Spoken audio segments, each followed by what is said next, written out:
ഇന്നലെ ബ്രിട്ടീഷ് പാർലമെന്റിൽ അവിടെയും പാർലമെന്റ് കൂടിക്കൊണ്ടിരിക്കുകയാണ്.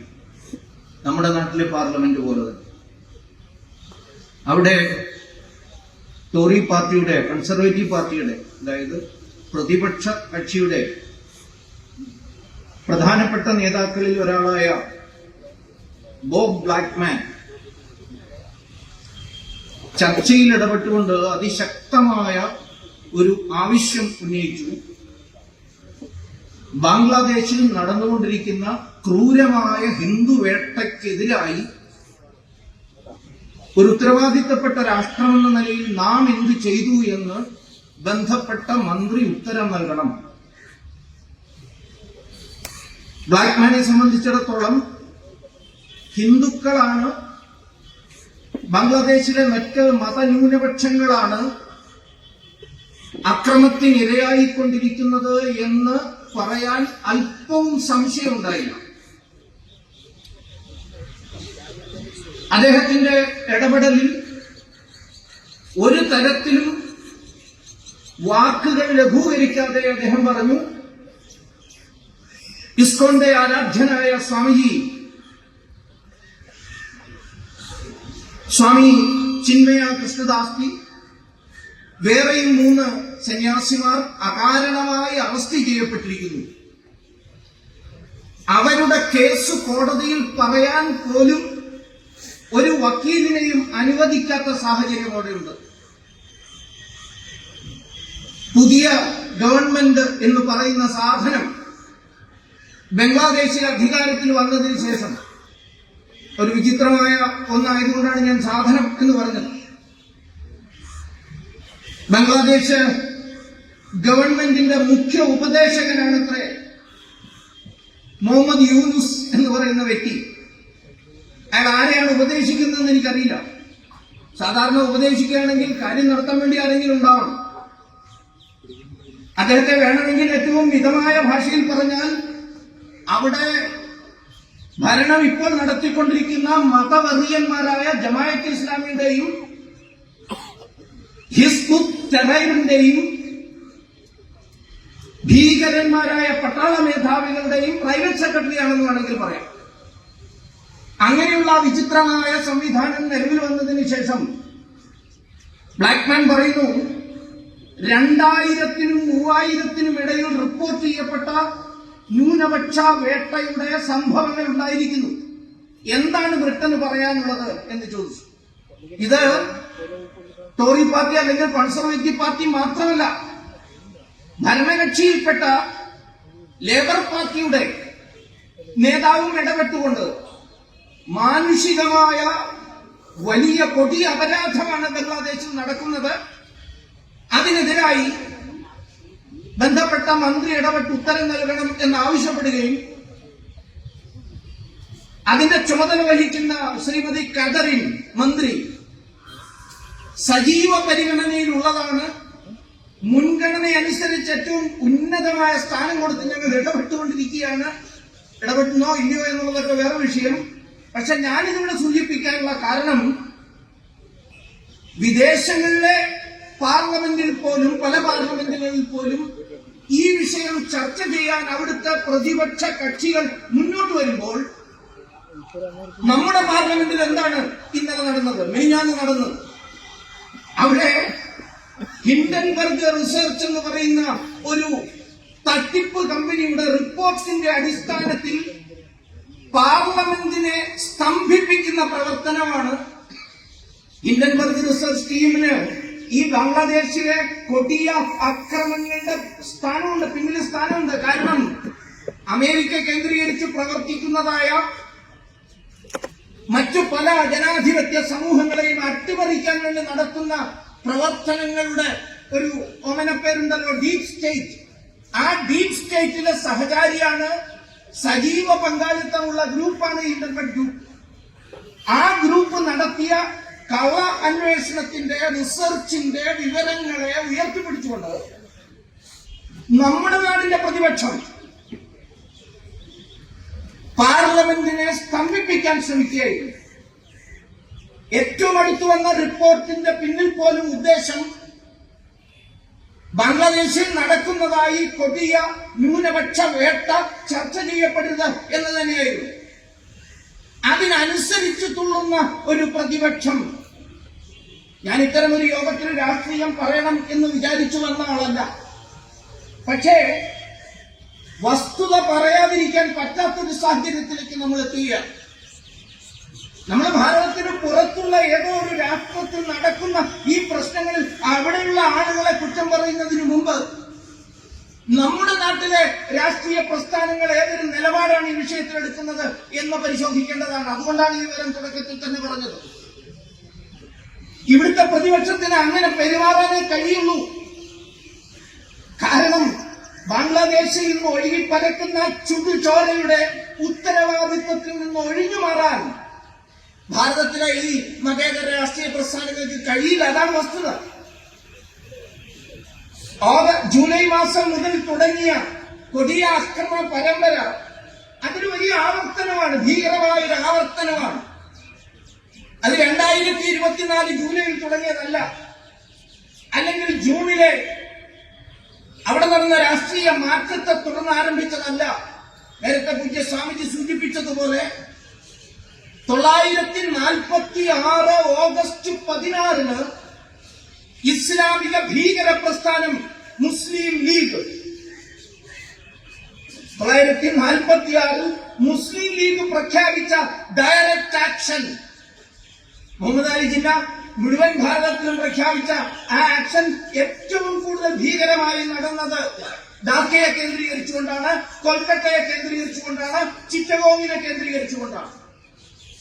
ലക്ഷക്കണക്കിന് ഹിന്ദുക്കളാണെന്ന് അറുകൊല ചെയ്യപ്പെട്ടത്. എന്തായിരുന്നു കാരണം? കാരണം വളരെ സ്പഷ്ടമാണ്, കാരണം വളരെ വ്യക്തമാണ്. അധികാര കൊതിമൂത്ത ഒരുപറ്റം രാഷ്ട്രീയക്കാര് ഭാരതത്തെ എല്ലാ കാലത്തേക്കും ആയി വിഭജിച്ചു ഭരിക്കാം എന്ന് ധരിച്ച ബ്രിട്ടീഷ് ഭരണാധികാരികൾ ഇവർക്ക് രണ്ടു കൂട്ടർക്കും പ്രത്യയശാസ്ത്ര ഒത്താശ ചെയ്തു കൊടുക്കുന്ന ഇടത് രാഷ്ട്രീയ പ്രസ്ഥാനങ്ങൾ എല്ലാം ചേർന്ന് ഭാരതത്തെ വിഭജിച്ചതുമായി കൂടി ഇത് ബന്ധപ്പെട്ട് നിൽക്കുകയാണ്. ഭാരതത്തിന്റെ വിഭജനവുമായി ബന്ധപ്പെട്ടിട്ടാണ് ഈ വസ്തു നിലനിൽക്കുന്നത്. അതുകൊണ്ടാണ് ഞാൻ പറഞ്ഞത് 946 ഓഗസ്റ്റ് 16 നടന്ന ആ ഭീകരമായ ഹിന്ദുവേട്ട അതിന്റെ തുടർച്ചയാണ് ഇപ്പോൾ ബംഗ്ലാദേശിൽ നടക്കുന്നത്. ചിലരൊക്കെ പറയുമ്പോ ബംഗ്ലാദേശിൽ എല്ലാം ശരിയായിരുന്നു, സമീപകാലത്ത് എന്തോ പറ്റിയതാണ് എന്ന് പറഞ്ഞു കേൾക്കുന്നുണ്ട്. ബംഗ്ലാദേശിന്റെ ചരിത്രം പരിശോധിച്ചാൽ ഈ ഭീകര പ്രസ്ഥാനങ്ങൾ മുസ്ലിം ലീഗ് ആയാലും അതിനോടൊപ്പം നിന്ന് പ്രവർത്തിക്കുന്ന ജമാഅത്തെ ഇസ്ലാമി ആയാലും മറ്റു വിവിധ ഭീകര പ്രസ്ഥാനങ്ങളായാലും ഏറ്റവും കൂടുതൽ തങ്ങളുടെ ട്രെയിനിങ് ക്യാമ്പുകൾ നടത്തുന്ന പ്രദേശമാണ് ബംഗ്ലാദേശ് അന്നേ. എന്നാൽ ശരിയാണ്, വംഗഭൂമിയുമായുള്ള അതിന്റെ ബന്ധം, സാംസ്കാരികമായ ഭാരതത്തിന്റെ ചരിത്രവുമായുള്ള ബംഗാളത്തിന്റെ ബന്ധം, അതിന്റെ സാംസ്കാരിക പശ്ചാത്തലം ഒരു പരിധിവരെ ഇത്തരം ഭീകര പ്രസ്ഥാനങ്ങളെ തടയാൻ ശ്രമിച്ചിട്ടുണ്ടെങ്കിലും പടിഞ്ഞാറൻ പാകിസ്ഥാനെ സപ്പോർട്ട് ചെയ്യുന്ന, പിന്തുണയ്ക്കുന്ന ഭീകര പ്രസ്ഥാനങ്ങൾ എപ്പോഴെപ്പോഴെല്ലാം അവിടെ തലയുയർത്തിയിട്ടുണ്ടോ അപ്പോഴെല്ലാം പുതിയ ആക്രമണങ്ങൾ നടന്നിട്ടുണ്ട്. എത്ര ആയിരങ്ങളാണ് അവിടെ കൊല ചെയ്യപ്പെട്ടത് എന്ന് വ്യക്തമല്ല. നേരത്തെ കണക്ക് സൂചിപ്പിച്ചു, സ്വതന്ത്രമാക്കപ്പെടുമ്പോ ഭാരതത്തിന്റെ വിഭജനത്തിന് തൊട്ടുമുമ്പ് 28% ഉണ്ടായിരുന്ന ഹിന്ദുക്കൾ എങ്ങനെയാണ് 4 വർഷങ്ങൾ കൊണ്ട് 22-ലേക്കോ 21-ന് മേലെ 22-ന് താഴെയിലേക്ക് എത്തിയത്? വൻ തോതിലുള്ള ജീനോസൈഡ്, വംശഹത്യ അവിടെ നടന്നിട്ടുണ്ട്. പക്ഷേ ആ വംശഹത്യ ലോകരാഷ്ട്രങ്ങളുടെ നടുവിലൊരു വലിയ ചർച്ചയാക്കാൻ ഭാരതത്തിന്റെ ഭരണത്തിലേക്ക് വന്ന രാഷ്ട്രീയ കക്ഷിക്കോ അതിന്റെ നേതൃത്വത്തിലേക്ക് നടന്നെടുത്ത ജനാധിപത്യത്തിന്റെ രാജകുമാരനെന്ന് സ്വയം അവരോധിച്ച നേതാവിനോ കഴിഞ്ഞില്ല എന്നതാണ് വസ്തുത. അന്ന് അതിന് കഴിയുമായിരുന്നുവെങ്കിൽ തീർച്ചയായിട്ടും ഇന്ന് ബംഗ്ലാദേശിൽ ഇത്തരത്തിലുള്ള കൊടിയ അപകടം ഉണ്ടാകുമായിരുന്നില്ല. അന്ന് സാധിക്കുമായിരുന്നു. ചരിത്രത്തിൽ ഇഫ്സിനും ബട്സിനും സ്ഥാനമില്ല എന്നറിയാം. എങ്കിൽ പക്ഷേ എന്നൊന്നും പറയുന്നതിന് സ്ഥാനമില്ല ചരിത്രത്തിൽ. പക്ഷെ ഓർക്കാതിരിക്കുന്നത് എങ്ങനെയാണ്? ബംഗ്ലാദേശിന്റെ സവിശേഷമായ സാഹചര്യത്തെ ഉപയോഗിക്കാൻ, അത് ഭാരതത്തിന് അനുകൂലമായി തിരിക്കാൻ എന്തുകൊണ്ടും പറ്റിയ അന്തരീക്ഷമായിരുന്നു 1947. അത് ചെയ്യാൻ തയ്യാറായില്ല. തീരെഴുതി കൊടുത്തു ഭീകരവാദികൾക്ക് ആ പ്രദേശം. തീരെഴുതി കൊടുക്കുന്ന ഒരു അവസ്ഥയുണ്ടായത്. അതുകൊണ്ടാണ് ഇന്ന് ഞാൻ ഈ സൂചിപ്പിച്ച വിധത്തിലുള്ള ആക്രമണങ്ങൾ അവിടെ നടക്കുന്നത്. ഏറ്റവും ഇപ്പോൾ നടന്ന സംഭവങ്ങളെ കുറിച്ച് ഏകദേശമൊക്കെ ചുരുങ്ങിയ വായനകളിലായാലും രാകേഷും പൂജ്യ സ്വാമിജിയും ഒക്കെ നമ്മളോട് സൂചിപ്പിച്ചു കഴിഞ്ഞിട്ടുണ്ട്. വലിയ തയ്യാറെടുപ്പ്, വൻതോതിലുള്ള തയ്യാറെടുപ്പ് കുറച്ച് നാളുകളായി അവിടെ നടന്നുകൊണ്ടിരിക്കുകയായിരുന്നു. അവിടുത്തെ ഈ സംവരണ വിരുദ്ധ പ്രക്ഷോഭം വിദ്യാർത്ഥികളെ മുന്നിൽ നിർത്തിക്കൊണ്ട് ജമാഅത്ത് ഇസ്ലാമിയും നിരോധിക്കപ്പെട്ട ഭീകര പ്രസ്ഥാനമായ ഹിസ്ബുൾ ടെററും ചേർന്ന് നടത്തിയ ആ പ്രക്ഷോഭം അതിന് വെറുമൊരു മുഖംമൂടിയായിരുന്നു. അതിന്റെ പിന്നിലെ പ്രധാനപ്പെട്ട ഉദ്ദേശം നിലവിലുണ്ടായിരുന്ന ഭരണകൂടത്തെ അട്ടിമറിച്ച് ബംഗ്ലാദേശിനെ ഒരു മതരാഷ്ട്രമാക്കി മാറ്റുക എന്ന ഉദ്ദേശമായിരുന്നു അതിനുണ്ടായിരുന്നത്. അതിനുവേണ്ടിയിട്ടുള്ള തയ്യാറെടുപ്പുകൾ പല മേഖലയിലും നടന്നു.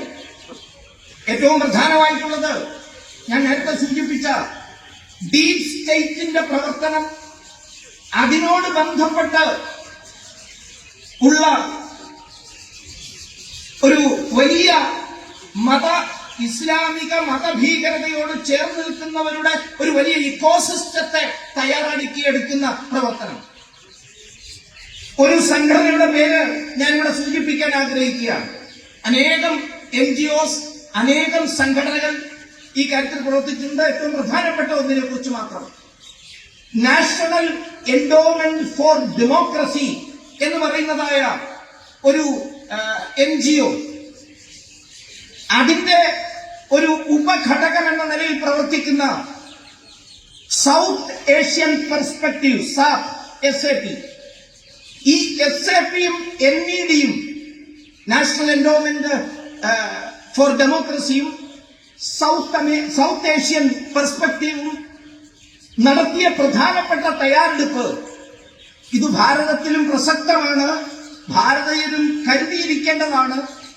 ഓൾറെഡി നേരത്തെ തന്നെ ഇത്തരം പ്രവർത്തനങ്ങൾ ഭാരതത്തിൽ പല ഭാഗത്തും നടക്കുന്നു. ഇതിന്റെ സമാന്തരങ്ങൾ നമുക്ക് കണ്ടെത്താൻ കഴിയും. അതുകൊണ്ടാണ് സൂചിപ്പിക്കുന്നത്. 4-5 വർഷങ്ങളായി യൂണിവേഴ്സിറ്റികളെ കേന്ദ്രീകരിച്ചുകൊണ്ട്, ഢാക്ക യൂണിവേഴ്സിറ്റി ആയാലും ബാർക്കായാലും NSU ആയാലും അനേകം പ്രധാനപ്പെട്ട യൂണിവേഴ്സിറ്റികളെ കേന്ദ്രീകരിച്ചുകൊണ്ട് വിദ്യാർത്ഥികളിലെ അരാജകത്വം വളർത്തുകയും ഭരണകൂടത്തിനെതിരായിട്ടുള്ള പ്രക്ഷോഭത്തെ ശാസ്ത്രീയമായി എങ്ങനെ നടത്താം എന്നും അതിനുവേണ്ടി സോഷ്യൽ മീഡിയ എങ്ങനെ ഉപയോഗിക്കണമെന്നും അതിനുവേണ്ടി നടത്തപ്പെടുന്ന പ്രസംഗങ്ങളുടെ ഊന്നലുകൾ എന്തായിരിക്കണമെന്നും പരിപാടികളിലെ മുദ്രാവാക്യം വിളിക്കുന്ന ശൈലി എങ്ങനെയായിരിക്കണമെന്നും മുദ്രാവാക്യത്തോടൊപ്പം തന്നെ നമ്മളിവിടെ ഈ പരിപാടിയുടെ തുടക്കത്തിൽ ഒരു മുദ്രാവാക്യം വിളി കേട്ടു. ദൂരെ നിന്ന് അതൊരു ട്രെയിനിങ് ഇല്ലാത്ത മുദ്രാവാക്യം വിളിയാണ്, ട്രെയിനിങ് ഇല്ലാത്ത. അതുകൊണ്ടാണ് വിളിച്ചു കൊടുക്കുന്ന ആളുടെ ഒപ്പം മൈക്കിന്റെ അടുത്ത് വേറെ ആരുമില്ല. അതുകൊണ്ട് ഈ വിളിച്ചു കൊടുക്കുന്ന ആളുടെ ശബ്ദം മാത്രമേ ദൂരെ കേൾക്കുള്ളൂ. നിങ്ങൾ എല്ലാവരും ചേർന്ന് വിളിക്കുന്നത് ഈ മൈക്കിൽ കൂടി കേൾക്കില്ല. ഞാൻ പറഞ്ഞത് അതിനൊരു ശാസ്ത്രമുണ്ട്, അതിനൊരു കലയുണ്ട്. ആ കലയും ശാസ്ത്രവും പഠിപ്പിക്കുന്ന, അതിനുവേണ്ടി ഡോള് മുട്ടേണ്ടത് എങ്ങനെയാണ്. നിങ്ങൾ ചിലരൊക്കെ കുറച്ചു കാലം മുമ്പ് ഭാരത് കെ ബർബാദി തക് ജംഗ് രഹെങ്കെ എന്ന് പറഞ്ഞ് മുദ്രാവാക്യം വിളിക്കുന്ന JNUവിലെ വിദ്യാർത്ഥികളെ, ജാദവ്പൂരിലെ വിദ്യാർത്ഥികളെ, HSUവിലെ വിദ്യാർത്ഥികളെ ഒക്കെ നിങ്ങൾ കണ്ടിട്ടോ. ഇതിനെല്ലാം ഒരു പാറ്റേൺ ഉണ്ട്. ആ മുദ്രാവാക്യം വിളിക്ക്, ആ ഒരു നാടകാവതരണത്തിന്, അവിടുത്തെ പ്രസംഗങ്ങൾക്ക്, പ്രസംഗം നടത്തുന്നവരുടെ വേഷവിധാനത്തിന്, കഴുത്തിലൂടെ കെട്ടിത്തൂക്കിയിടുന്ന പുതപ്പിന്റെ വലിപ്പത്തിന്, എല്ലാത്തിനും സമാന സ്വഭാവം നിങ്ങൾക്ക് കാണാം. ഒന്നെടുത്ത് പിന്നോട്ട് തിരിഞ്ഞ വീഡിയോകളൊന്ന് പരിശോധിച്ചാൽ മതി. ഇത് ഈ NEDയും SAPും ചേർന്ന് നടത്തിയ നിരവധിയായ പരിശീലനങ്ങൾ. അത്തരം പരിശീലനങ്ങളിൽ കുറച്ചു കാലങ്ങളായിട്ട് നമ്മുടെ കേന്ദ്രത്തിലെ പ്രതിപക്ഷ നേതാവും പങ്കെടുത്തുകൊണ്ടിരിക്കുന്നു. ഇടയ്ക്കിടയ്ക്ക് അദ്ദേഹത്തെ കാണാതെ പോവുകയും അവിടെയൊക്കെ പോയി പരിശീലനം നടത്തി തിരിച്ചു വരികയും ചെയ്യുന്നത് നമ്മൾ കാണുന്നു. അങ്ങനെ കഴിഞ്ഞ കുറച്ച് വർഷങ്ങളായി നടത്തിപ്പോന്ന പരിശീലനം അരാജകത്വം വളർത്തുകയും പ്രക്ഷോഭത്തെ അതിന്റെ ഒരു പീക്കിലേക്ക് എത്തിച്ച ശേഷം എന്തും ചെയ്യാൻ പാകത്തിന് വിദ്യാർത്ഥികളെ മാറ്റി തീർക്കുകയും ചെയ്യും.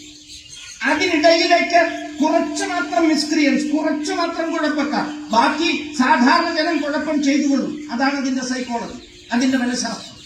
അതാണ് ഓഗസ്റ്റ് 4-നും 5-നും ധാക്കയുടെ തെരുവീഥികളിൽ കണ്ടത്. അതാണ് ധാക്കയുടെ കേന്ദ്രസ്ഥാനത്തുള്ള ഷെയ്ഖ് ഹസീനയുടെ കൊട്ടാരത്തിന്റെ വീടിന്റെ ഉള്ളിൽ കടന്നു കയറി അവർ നടത്തിയത്. അതിനു വേണ്ടിയിട്ടുള്ള മനഃശാസ്ത്രപരമായ പരിശീലനം പഠന ഗവേഷണങ്ങൾ നടത്തിയിട്ടുള്ള ആളുകൾ നടത്തിക്കൊടുത്ത പരിശീലനത്തിന്റെ ഫലമായിട്ടാണ് ഇത്രയും വലിയൊരു ആക്രമണം നടന്നത്. ഇതിനോടൊപ്പം സമാന്തരമായി ചൈനയും അമേരിക്കയും ഏതെങ്കിലും ഒരു ശക്തി മാത്രമല്ല, ചൈനയും അമേരിക്കയും അതിശക്തമായി ഈ കാര്യത്തിൽ ഇടപെട്ടു.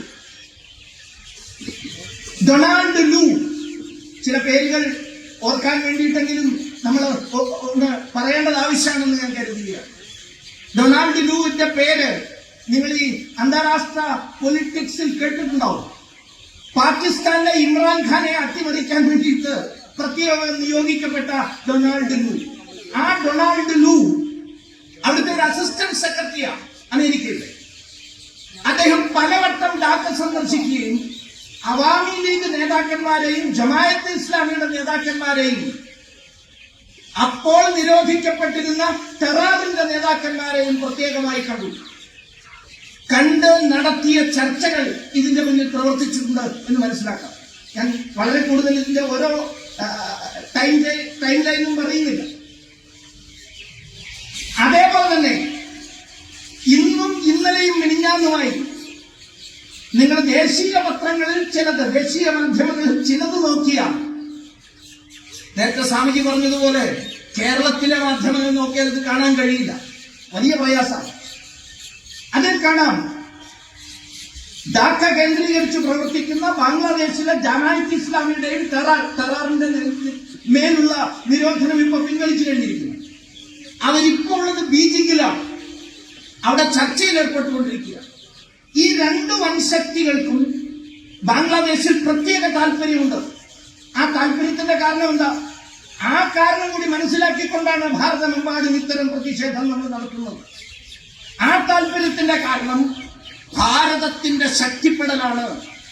ഭാരതം ശക്തിയാർജിച്ച് മുന്നോട്ട് വരുമ്പോൾ ഭാരതത്തെ വളഞ്ഞിട്ട് ആക്രമിക്കാൻ ഇടവും വലവും രണ്ട് ഭാരത ശത്രുക്കളെ ആയുധം കൊടുത്ത് ശക്തിപ്പെടുത്തുക എന്നതാണ് ഇതിന്റെ ഉദ്ദേശം.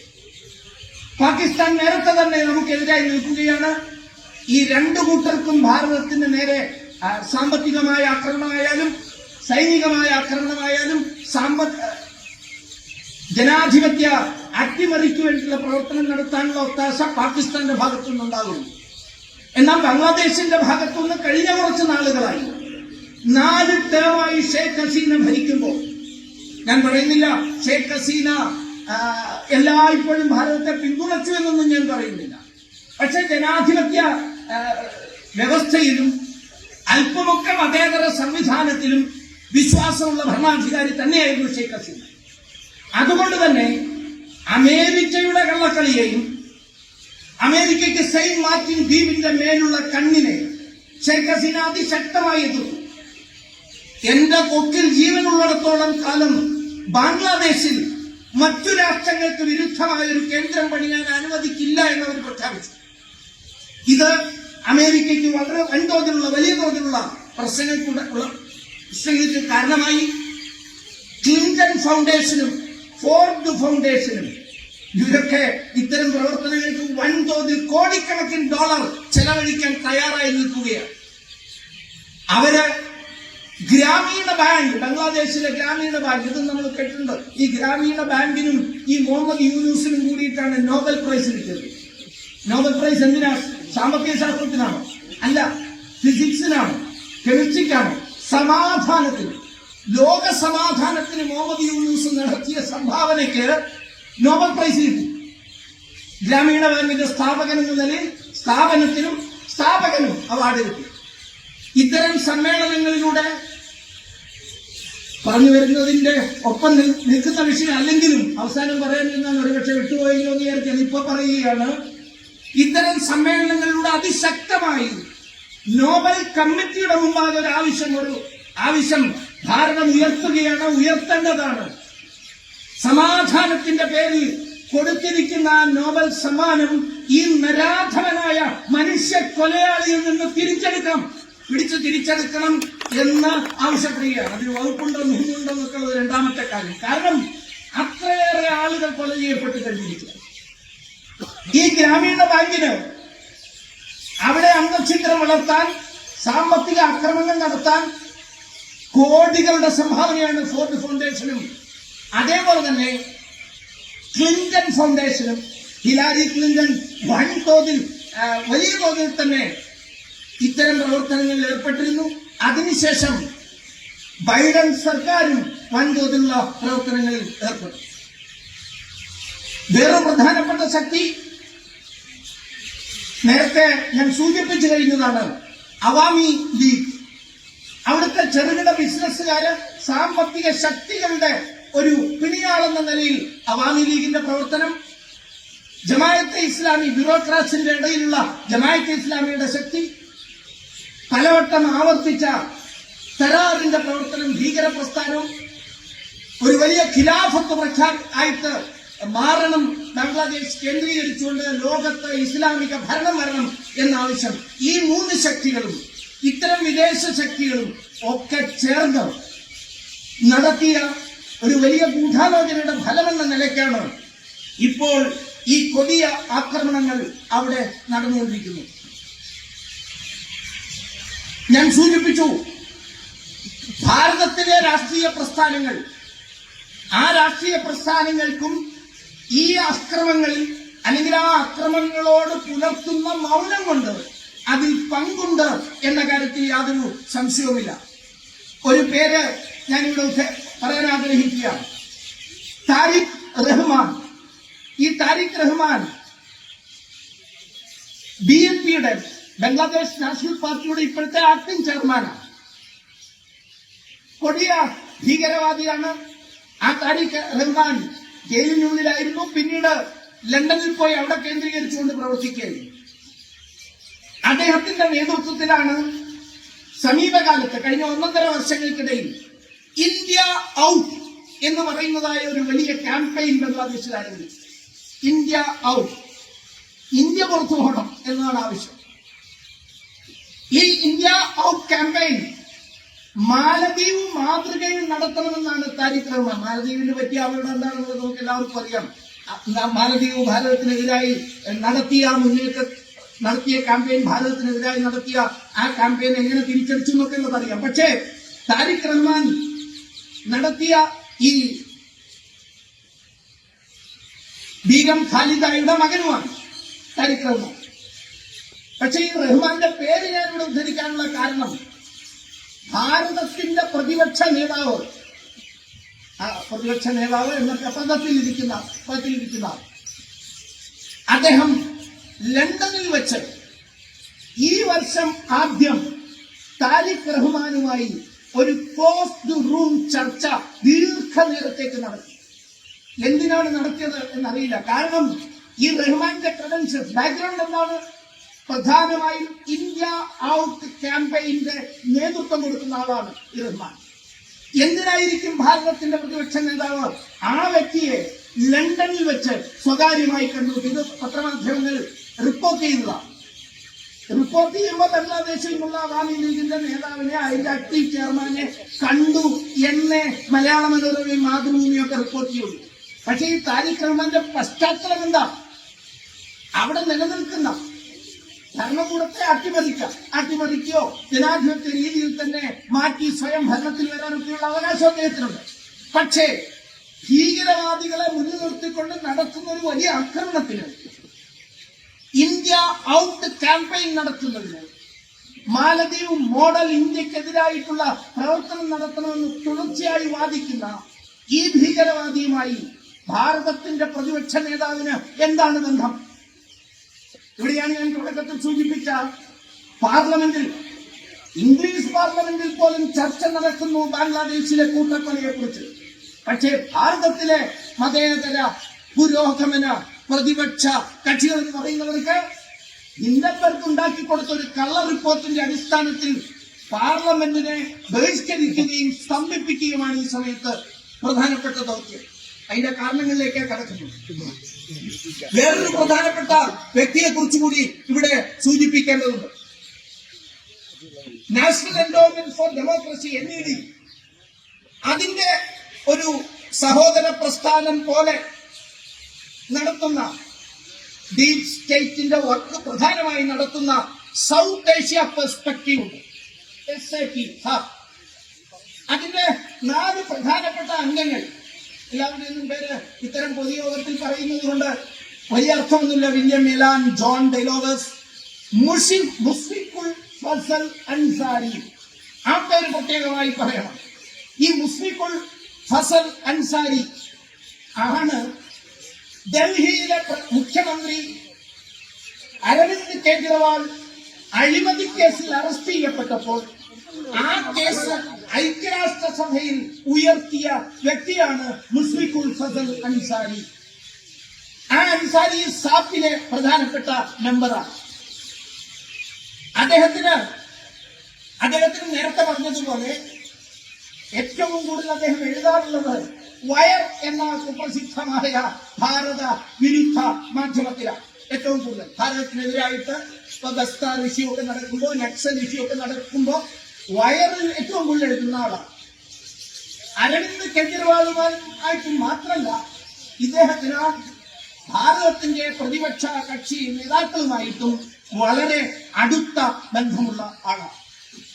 ഈ മുസ്ഫിഖുൽ അൻസാരി, സാഫ്, NED തുടങ്ങിയ പ്രസ്ഥാനങ്ങൾ അതിശക്തമായി ഭാരതത്തിന് എതിരായി പ്രവർത്തിച്ചുകൊണ്ടിരിക്കുമ്പോൾ അവരുമായി തുറന്നും ഒളിഞ്ഞും ബന്ധപ്പെടുന്നതിന്റെ ആവശ്യം എന്താണ് നമ്മുടെ നാട്ടിലെ രാഷ്ട്രീയ പ്രസ്ഥാനങ്ങൾക്ക് എന്ന ചോദ്യം ഉയർത്തപ്പെടേണ്ട അവസ്ഥ കൂടിയാണ്, സാഹചര്യം കൂടിയാണ് ഇത് എന്ന് നമ്മൾ ഓരോരുത്തരും മനസ്സിലാക്കേണ്ടിയിരിക്കുന്നു.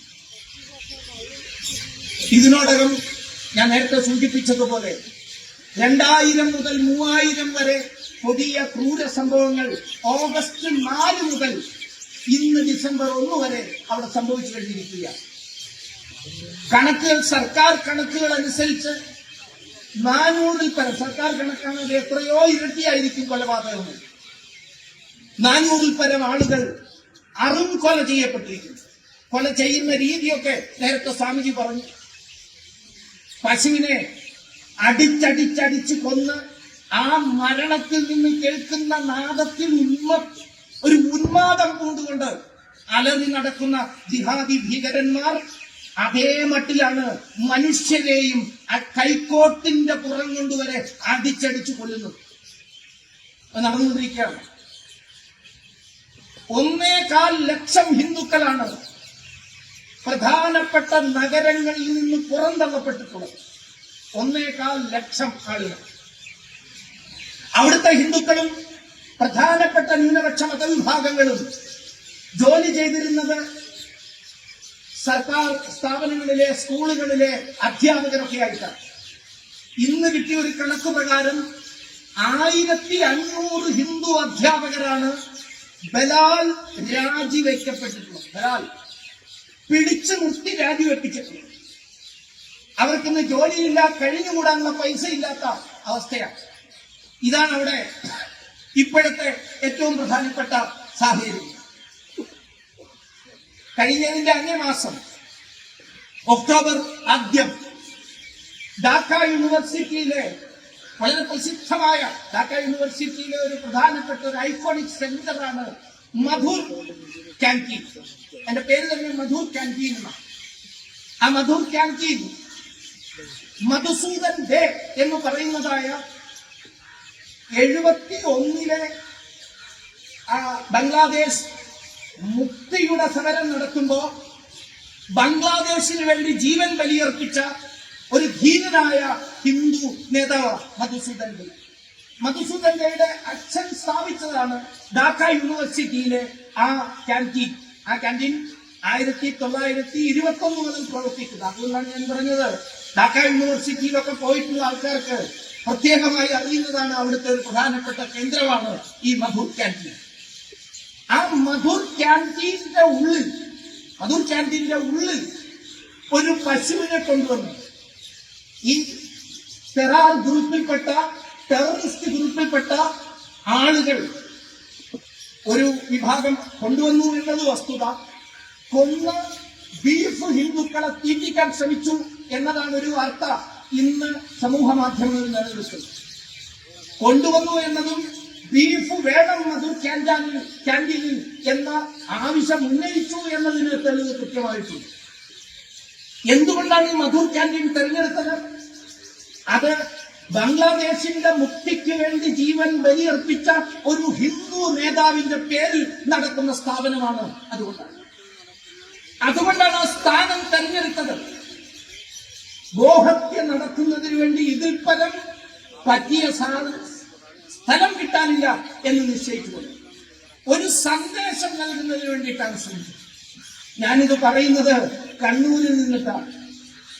ഈ കണ്ണൂര് എന്നെ കേൾക്കുന്ന ആൾക്കാർക്കൊക്കെ അറിയാം, കുറച്ചു വർഷങ്ങൾക്ക് മുമ്പ് ബീഫ് ഫെസ്റ്റിവലൊക്കെ കേരളത്തിൽ നടക്കുമ്പോ ഈ കണ്ണൂരെ ഒരു നേതാവ്, എന്തു മേൽക്കുറ്റിയാണോ കുറ്റിയാണോ എനിക്കറിയില്ല, അയാളെ ഈ ടൗണിൽ വെച്ച് ഒരു പാവപ്പെട്ട പശുക്കിടാവിനെ അറുത്ത ഗോമാംസം ഒരു ദിവസത്തേക്കെങ്കിലും കശാപ്പുകാരനാവുകയും പ്രത്യക്ഷമായ കശാപ്പുകാരനാവുകയും ഇറച്ചി വിൽപ്പന നടത്തിയ വാർത്ത ഇപ്പോഴും സമൂഹമാധ്യമങ്ങളിൽ. എന്തൊരു സമാനത ഒന്ന് ആലോചിച്ച് നോക്കും. എന്തൊരു സമാനത! എവിടുന്നാണ് ഇവർക്ക് ഈ തരത്തിലുള്ള പരിശീലനം കിട്ടുന്നത്? സമാനമായ ഈ പരിശീലനം, സമാനമായ മുദ്രാവാക്യങ്ങൾ, സമാനമായ ഗാനശൈലികൾ, സമാനമായ അരാജക പ്രചരണം ഇതിലെല്ലാം കാണാൻ കഴിയുന്നു എന്നത് നമ്മെ സംബന്ധിച്ചിടത്തോളം വളരെയേറെ വലിയ ഒരു അപകടകരമായ സൂചനകളാണ് നമ്മുടെ മുമ്പിൽ തരുന്നത്. ഗോശാലകളിലേക്ക് കടന്നു ചിലർ പറയുന്നു, ഇസ്കോന്റെ ഗോശാലയ്ക്കുള്ളിൽ പോയി ഗോശാലയിലെ പശുക്കളെ അറുത്തുകൊള്ളു. ഢാക്ക യൂണിവേഴ്സിറ്റിയിലേക്ക് പ്രവേശിക്കുന്ന സ്ഥലത്ത് ദേശീയ പതാക, ഭാരതത്തിന്റെ ദേശീയ പതാകയിട്ട് അതിന്റെ മേലെ ചവിട്ടിമെതിച്ചകത്തേക്ക് കൊള്ളു. ആ ഢാക്ക യൂണിവേഴ്സിറ്റിയിലെ മധുർ ക്യാൻറ്റീനിൽ പശുവിനെ കൊല്ലുന്നു. സന്ദേശം നൽകുകയാണ്. അതിന് ഐക്യദാർഢ്യം വളരെ നേരത്തെ മുമ്പ് പ്രഖ്യാപിച്ചുകൊണ്ട് കണ്ണൂരും മറ്റും പരസ്യമായി ഗോഹത്യ നടത്തുന്നു. ഇവിടെയാണ് നമ്മൾ അപകടം മണക്കേണ്ടത്. ഭാരതത്തിലും ഇവിടെ ഈ കേരളത്തിലും, പ്രത്യേകിച്ച് ഉത്തര കേരളത്തിലും വലിയ വലിയ അപകടങ്ങളാണ് നാം ഉണർന്നില്ലെങ്കിൽ നമ്മളെ കാത്തിരിക്കുന്നത് എന്ന് നമ്മൾ തിരിച്ചറിയും. സ്വാമിക്ക് നേരത്തെ പറഞ്ഞില്ലേ, ഇവിടെ വന്നവരിതൊക്കെ കേൾക്കുന്നുണ്ട്. ഇതുവഴി പോകുന്നവർ ഒരു യോഗം നടക്കുന്നു, ഒരു സ്വാമിയൊക്കെ ഇരിക്കുന്നുണ്ട്, നടക്കട്ടെ എന്ന് പറഞ്ഞു പോകുന്നു. സീരിയല് തെറ്റാതെ കാണാൻ. ഇത് ചെയ്തവരാണ് ഢാക്കയിലെ ഹിന്ദുക്കളും, ഇത് ചെയ്തവരാണ് കാശ്മീരിലെ ഹിന്ദുക്കളും. മുന്നറിയിപ്പുകൾ പലവട്ടം നൽകിയിട്ടും കാശ്മീരി പണ്ഡിറ്റുകൾക്ക് 80-കൾക്ക് മുമ്പ് ഇത് ബോധ്യപ്പെട്ടിരുന്നില്ല. ഈ അപകടത്തെക്കുറിച്ച് ബോധ്യപ്പെട്ടിരുന്നില്ല. ഇത് മതവെറിയോ മതവർഗീയതയോ അല്ല, ഒരു യാഥാർത്ഥ്യമാണ്. ലോകം ഇന്ന് നേരിട്ടുകൊണ്ടിരിക്കുന്ന ഒരു വലിയ യാഥാർത്ഥ്യമാണ്. അവസാനം എന്തായി? ഒഴിഞ്ഞു പോവുക കാശ്മീരിൽ നിന്ന്, അല്ലെങ്കിൽ മതം മാറുക, അല്ലെങ്കിൽ തുലയുക എന്ന മുദ്രാവാക്യം ഉയർത്തി സ്വന്തം വീട്ടുമുറ്റത്തേക്ക് ഇരച്ചു കയറിയെത്തുമ്പോൾ ഒരു കൈയിൽ വാളും ഒരു കൈയിൽ തീയുമായി ചിലർ ഇരച്ചെത്തുമ്പോഴാണ് ബോധ്യപ്പെട്ടത്, ഇനി ചിന്തിക്കാൻ സമയമില്ല, തങ്ങൾക്കെല്ലാം കൈവശം വന്നുപോയി എന്ന്. ഈ ഒരു അവസ്ഥയിലേക്ക് കേരളം മാറാതിരിക്കണമെങ്കിൽ, ഈ ഒരു അവസ്ഥയിലേക്ക് ഭാരതം മാറാതിരിക്കണമെങ്കിൽ നമ്മൾ ഉണർന്നേ മതിയാവുകയുള്ളൂ എന്നതാണ് വസ്തുത. ഇവിടെയാണ് ഉത്തർപ്രദേശിന്റെ മുഖ്യമന്ത്രി യോഗി ആദിത്യനാഥ് പറഞ്ഞ ആ മന്ത്രം, ഞാനതിനെ മന്ത്രം എന്നാണ് പറയുന്നത്, ബട്ടേഗ തോ കട്ടേഗ. നമ്മൾ വിഭജിച്ചു നിന്നാൽ, ഉണരാതെ നിന്നാൽ ഒന്നാണെങ്കിൽ സേഫാണ് എന്ന പ്രധാനമന്ത്രിയുടെ ആ മുദ്രാമന്ത്രത്തിന്റെയും പ്രസക്തി വർദ്ധിക്കുന്നു. ഒന്നാകണം, ഒന്നായാൽ പോരാ, ഒന്നിച്ചു നിൽക്കണം, ഒന്നിച്ചു നിന്നാൽ പോരാ, ഉണർന്നു നിൽക്കണം. ആ ഒരവസ്ഥയിലേക്ക് കാര്യങ്ങൾ പോയിക്കൊണ്ടിരിക്കുകയാണ്. ഹിന്ദു എന്നും എല്ലാവരെയും ഒരുമിച്ച് കൂട്ടി മുന്നോട്ട് പോകാൻ ശ്രമിച്ചിട്ടുള്ളവരാണ്. അവരൊരിക്കലും പറഞ്ഞിട്ടില്ല ഞങ്ങളുടെ മാർഗം മാത്രമാണ് ശരിയെന്ന്.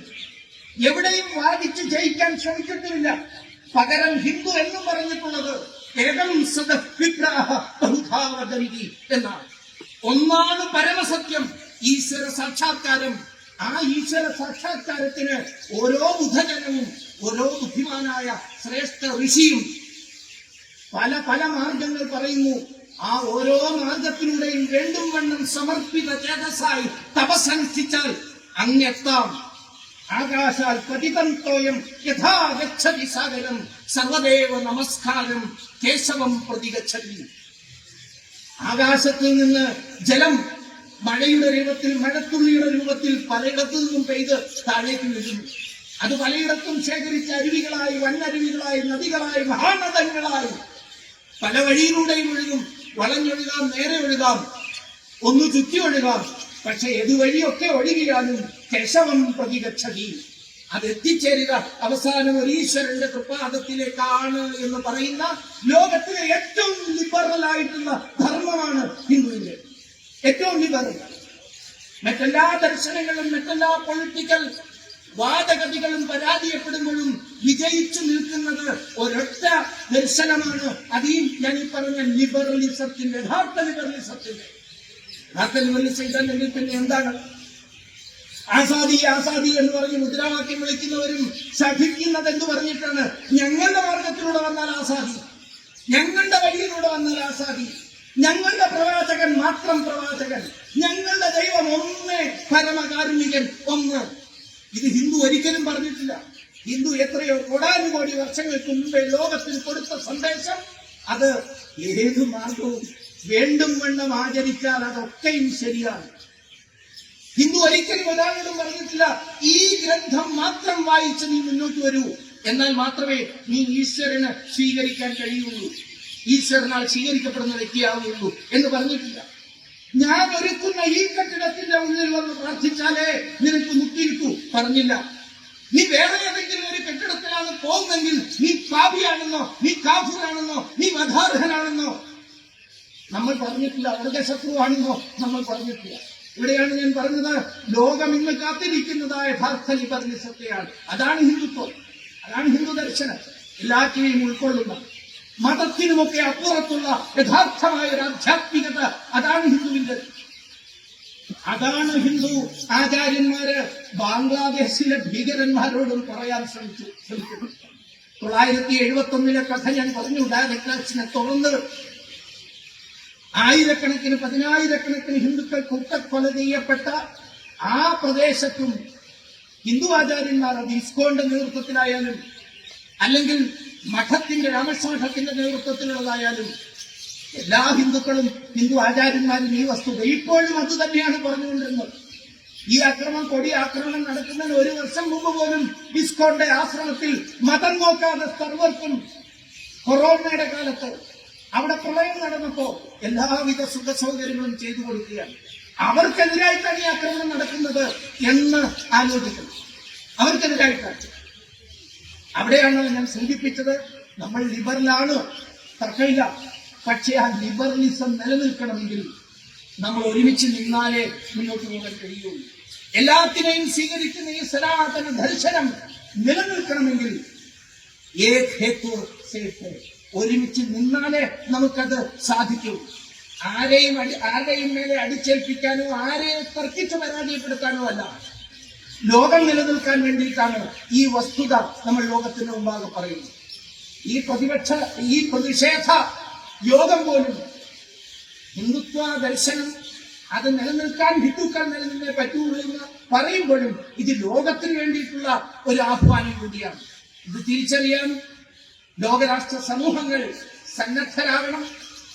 ഐക്യരാഷ്ട്രസഭ അതിശക്തമായി എന്തൊക്കെയാണ് അവർക്ക് ചെയ്യാൻ കഴിയുക എന്നത് മറ്റൊരു വസ്തുത. പക്ഷേ ലോകത്തിന്റെ മുമ്പിൽ, സർവ്വരാഷ്ട്രങ്ങളുടെ മുമ്പിൽ അതിശക്തമായ അഭിപ്രായങ്ങളുമായി മുന്നിലെത്തണം. ബംഗ്ലാദേശിൽ അടിയന്തരമായി ഐക്യരാഷ്ട്രസഭയുടെ ഓഫീസ് തുറക്കാൻ, പ്രത്യേക ഓഫീസ് തുറക്കാൻ പോലും അവിടുത്തെ ഭീകരന്മാര് അനുവദിച്ചിട്ടില്ല എന്ന് നമുക്കറിയാം. പക്ഷേ ഒരു പീസ് കീപ്പിംഗ് ഫോഴ്സിനെ അയച്ചുകൊണ്ട്, ഒരു സമാധാന സേനയെ അയച്ചുകൊണ്ട്, സംയുക്ത സേനയെ അയച്ചുകൊണ്ട് കാര്യങ്ങൾ നിയന്ത്രണത്തിലെടുക്കാൻ ആഗോള രാഷ്ട്ര തലവന്മാർ ഒരുമിച്ച് തീരുമാനം കൈക്കൊള്ളും. ആ നിലയിൽ അവരുടെ മേലെ സമ്മർദ്ദം ചെലുത്താൻ കേന്ദ്ര ഭരണകൂടം തയ്യാറാകണം എന്നുകൂടി ഇത്തരം യോഗങ്ങളിലൂടെ ഞങ്ങൾ ആവശ്യപ്പെടുകയാണ്. അതിനുവേണ്ടി കേന്ദ്ര ഭരണകൂടം തയ്യാറാകും. മറ്റാരെയും ഈ കാര്യത്തിൽ നമുക്ക് ഭയപ്പെടേണ്ടതില്ല. ഇത് നമ്മുടെ ചോരയാണ് അവിടെ ഒഴുകുന്നത്, നമ്മുടെ മാംസമാണ് അവിടെ ചിന്നിച്ചിതറുന്നത്, നമ്മുടെ പെങ്ങന്മാരും നമ്മുടെ അമ്മമാരുമാണ് അപമാനിക്കപ്പെടുന്നത്. എണ്ണത്തിൽ കുറവാണെങ്കിലും അടുക്കളയിലെ കറിക്കത്തിയും തീയും എടുത്തു നിന്ന് സ്വന്തം മാനം രക്ഷിക്കാൻ പൊരുതിക്കൊണ്ടിരിക്കുന്നത് എന്റെയും നിങ്ങളുടെയും അമ്മമാരും പെങ്ങന്മാരുമാണ് എന്ന് മനസ്സിലാക്കിക്കൊണ്ട് അതിശക്തമായ നിലപാട് സ്വീകരിക്കാൻ കേന്ദ്ര ഭരണകൂടവും അവർക്ക് എല്ലാ വിധത്തിലുള്ള പിന്തുണയും കൊടുക്കാൻ. കഴിഞ്ഞ ദിവസം ബംഗാളിലെ മുഖ്യമന്ത്രി പറഞ്ഞു, ഒരു ഡയറക്റ്റ് ആക്ഷൻ സൈന്യം നടത്തണം എന്നൊക്കെ പറയാൻ കൊള്ളാം.